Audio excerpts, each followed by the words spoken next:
Cowgirl heard later that the rookies never returned from the forest. That night, she had that familiar dream again. She never had apologized. Chapter 3. Guild Girl's Reflections. Help us. You gotter help us. Them goblins done come down to our village. Filing a quest. Please fill out this form, sir. The farmer clutched the paper so tightly it crumpled, and Guild Girl pulled out a fresh sheet. This was nothing unusual at the Adventurers Guild.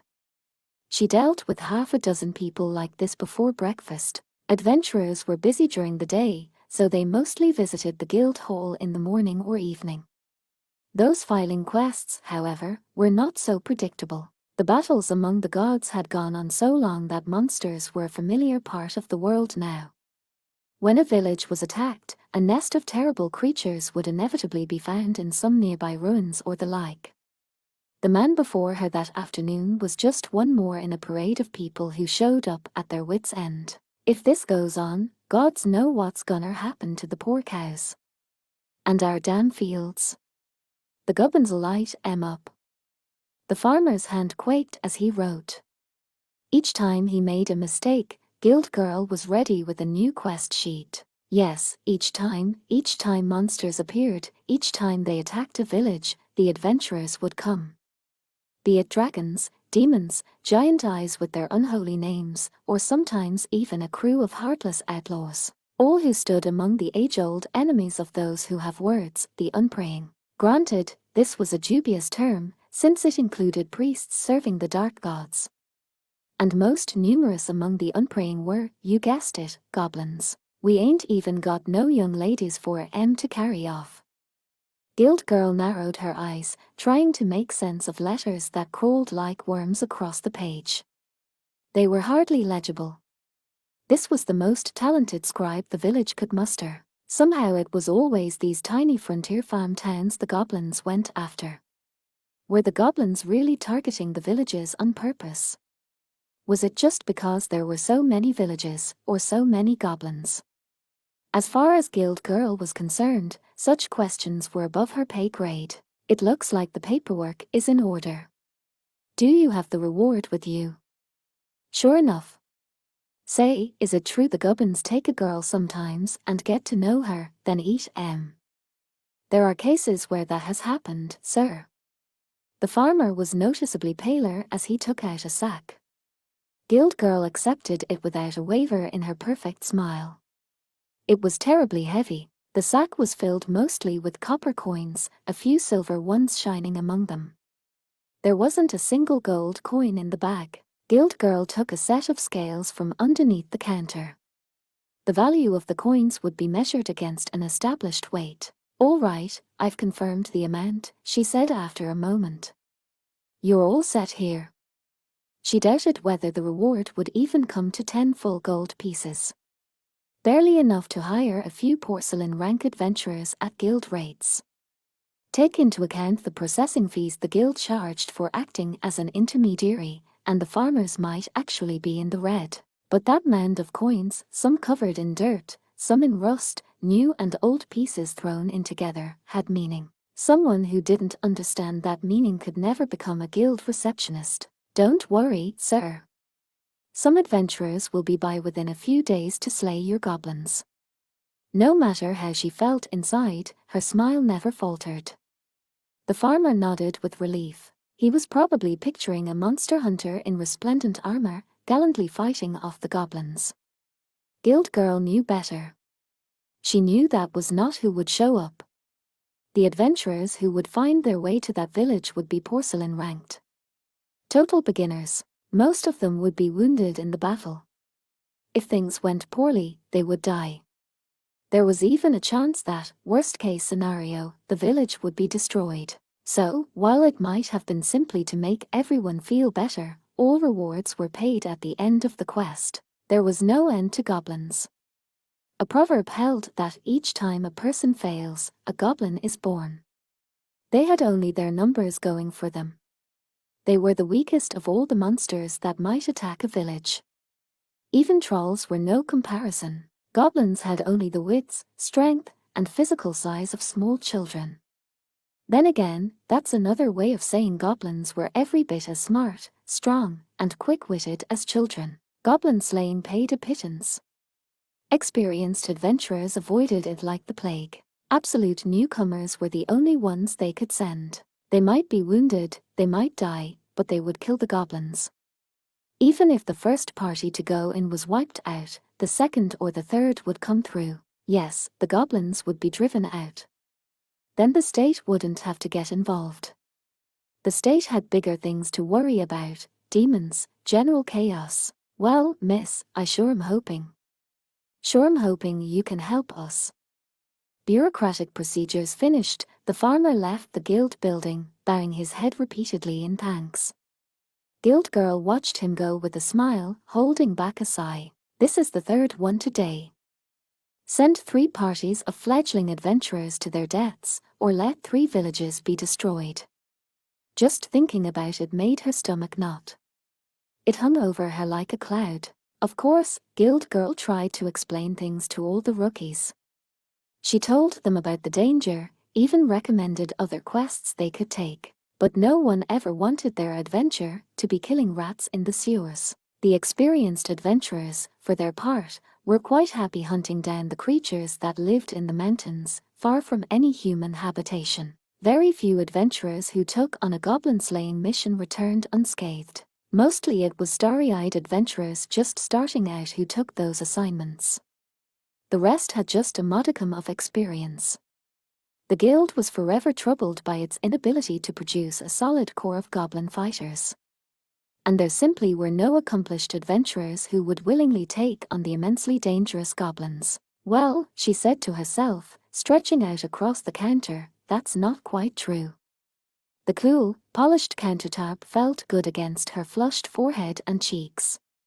She understood it was not befitting either her upbringing as the daughter of a decent household or her station as a desk clerk at the guild, but even she had to relax once in a while.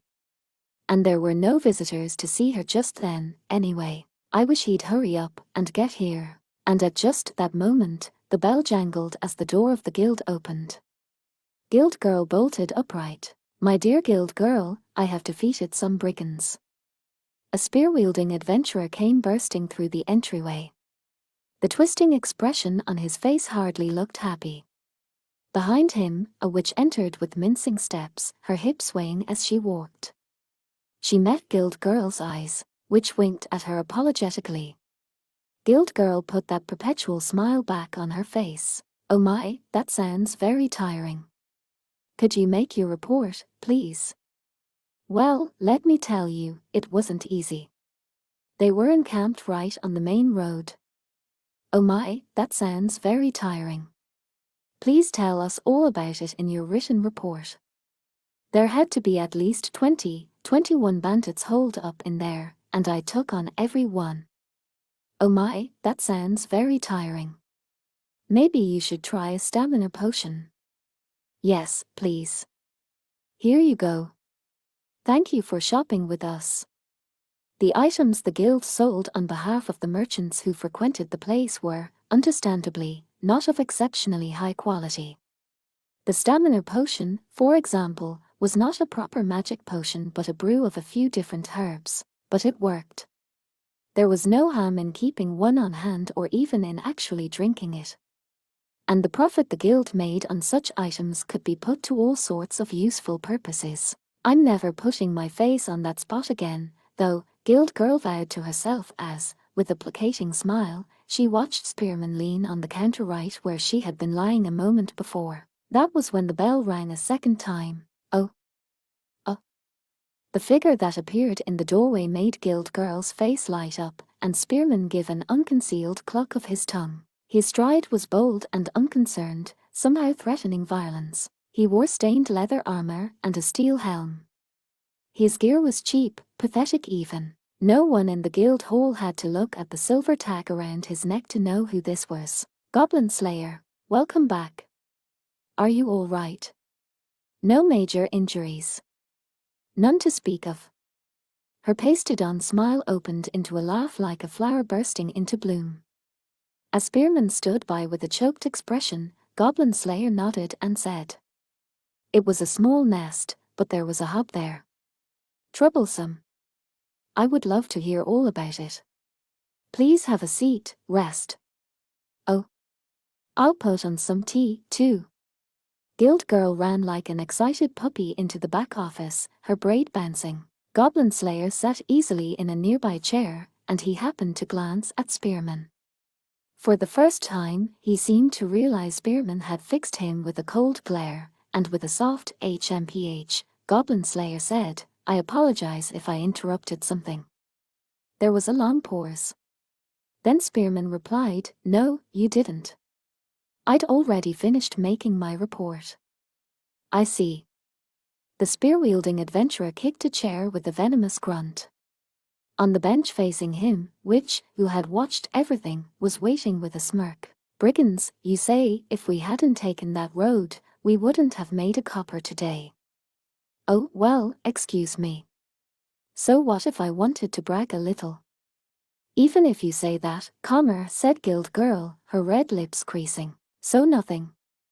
I think I recall my spells helping a bit, too." "I know they did." "Oh, the frontie's strongest can't get pouty." Spearman crossed his arms sulkily.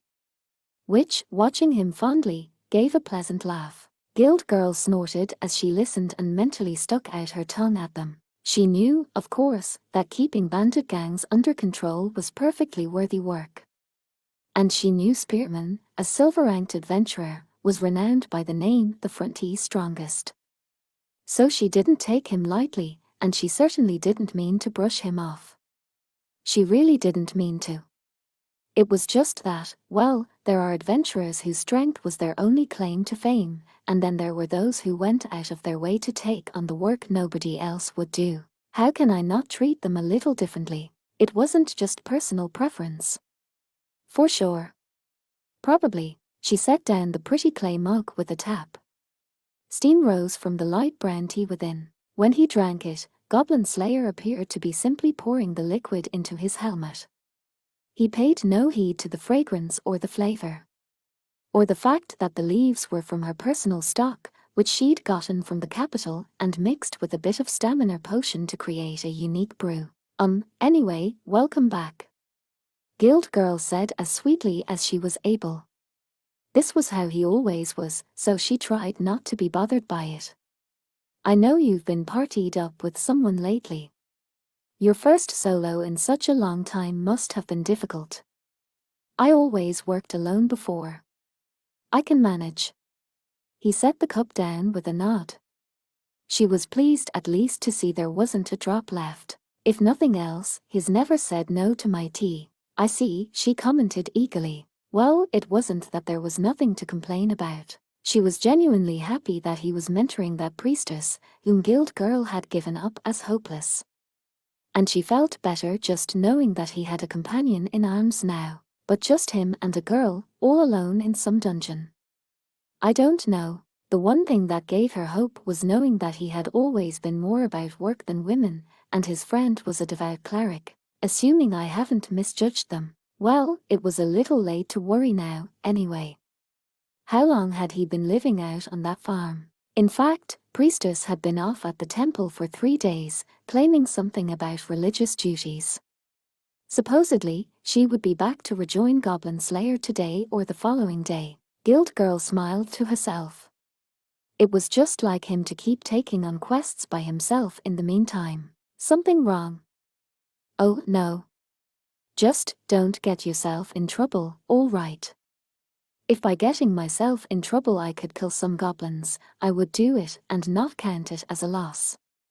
He was calm and, as ever, utterly focused on the slaying of goblins. As she filled out some records, Guild Girl stole a glance at his helmet under the guise of looking at her paperwork. Of course, she couldn't see his expression.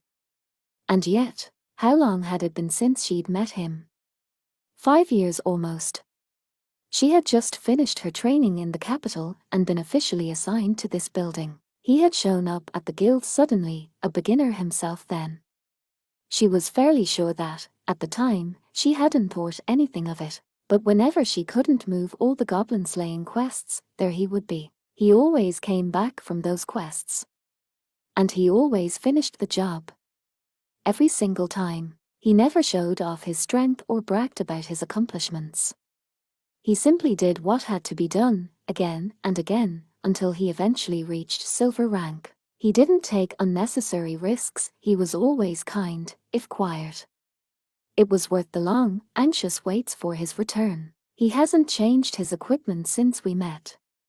But that's just another way of saying he's familiar. Guild Girl realized the fond memories had caused her mouth to curl up in a smile, but she didn't try to hide it. Oh, you really are always such a big help.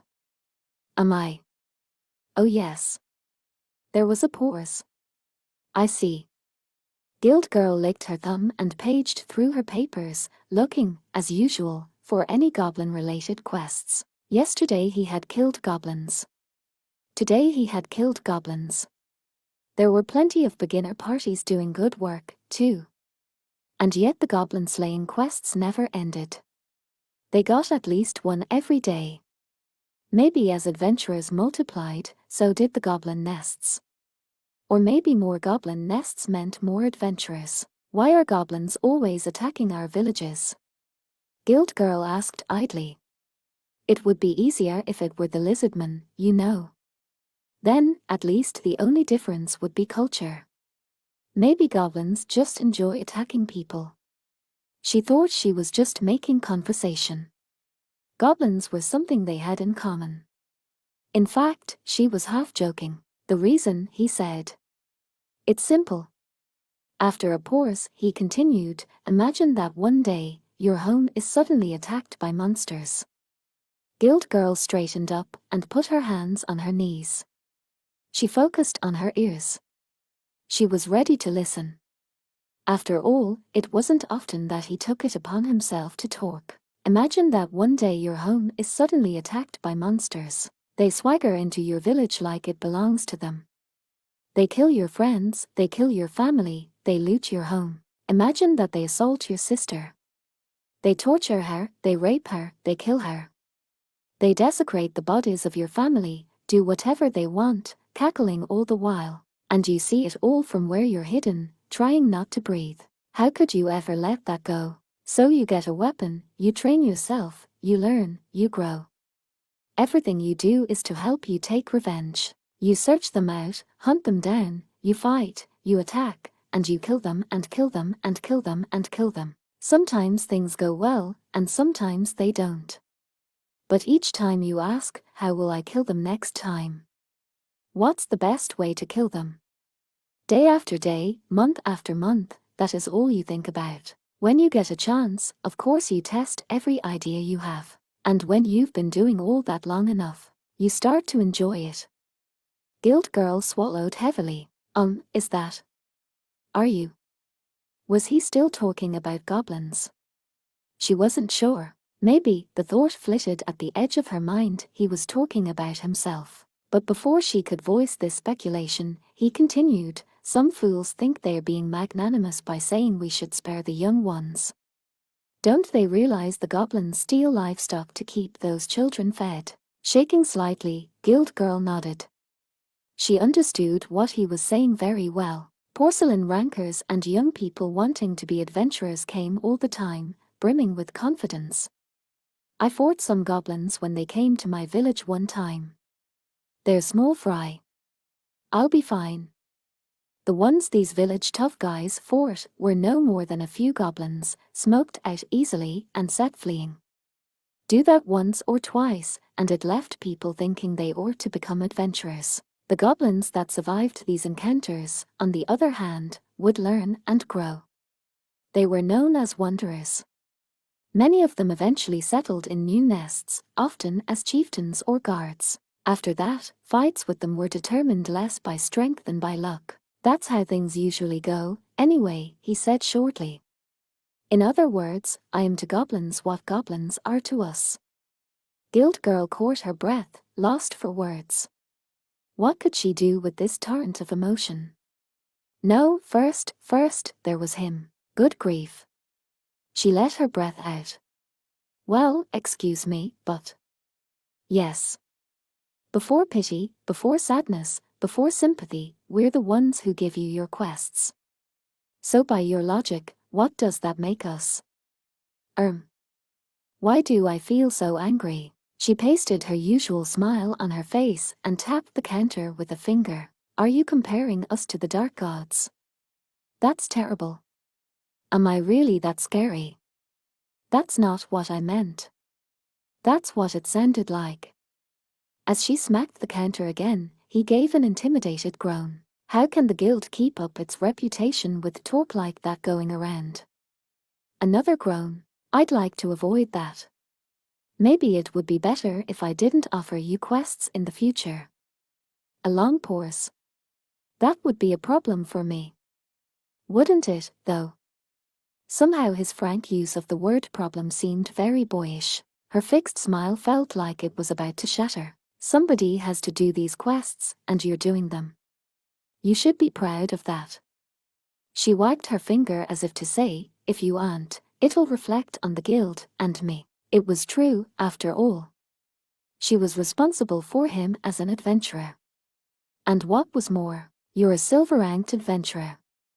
This time, it was Goblin Slayer's turn to fall silent. True, she couldn't see his expression behind his helm. But after 5 years, it didn't mean she couldn't guess how he was feeling. Finally, he said, and where are the goblins today? How big are the nests? All right, all right. I guess I'll let him off, this time. As she giggled to herself, Guild Girl's fingers flew through the pile of quest papers. She pulled out 3 sheets, then picked one. It had been there for a few days, a goblin slaying quest, of course. This one's up in the northern mountains. Near the village there's a castle, sort of. A mountain fortress. They've made their nest there. Yes. We already have victims, too. The filer's sister was kidnapped, and she sighed as she flipped the paper over, though she knew it was bad form. Some well-meaning adventurers who passed by went to rescue her, but they haven't returned. It's too late, Goblin Slayer said calmly, coldly. Considering how long the trip will take, they'll be lost before I get there. Nonetheless, he stood. As ever, there was no sign of hesitation. We can't leave it. If we destroy the nest now, maybe there will be no more victims. Right. Right, that was it. That was why he was the most valuable person on the frontier. There were those who could battle a powerful monster, but how many could keep going back to the fight? Many had been saved because of him. He was doing a real service to the world. At the very least, he saved me. So she would do what she had to. What she could. All right. Good luck, my Goblin Slayer. She would help him walk with his head held high.